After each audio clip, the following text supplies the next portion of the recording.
যে আমরা পীর মসজিদের দরবারে গেলে আমরা পীরকে কেবলা বলি, সুবহানাল্লাহ বলেন। পীরে কেবলা, মুর্শিদ কেবলা বলি কিনা?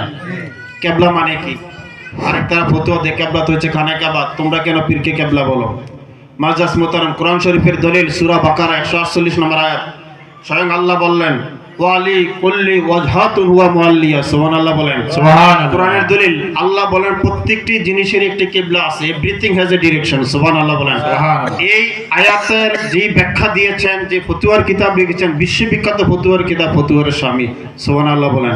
ফতোয়ার স্বামী কিতাবের মধ্যে কিবলাকে 5টি অর্থে ভাগ করেছেন। কয়টি অর্থে? 5টি অর্থে। সেখানে লিখলেন 18,000 মাখলুক, 80,000 আলমের কিবলা হচ্ছে স্বয়ং আল্লাহ, সুবহানাল্লাহ বলেন। তারপরে আল্লাহ সারা সকল সৃষ্টি জগতের 18,000 মাখলুক, 80,000 আলমের কিবলা হচ্ছে আমার দয়ার নবীজি। তারপরে নামাজের কিবলা হচ্ছে বাইতুল্লাহ, দোয়ার কিবলা হচ্ছে আসমান। আর প্রত্যেক আশিকের জন্য, প্রত্যেক মুগরিদের জন্য, প্রত্যেক ভক্তের জন্য তার প্রিয় বক্সিত হচ্ছে কিবলা কাবা।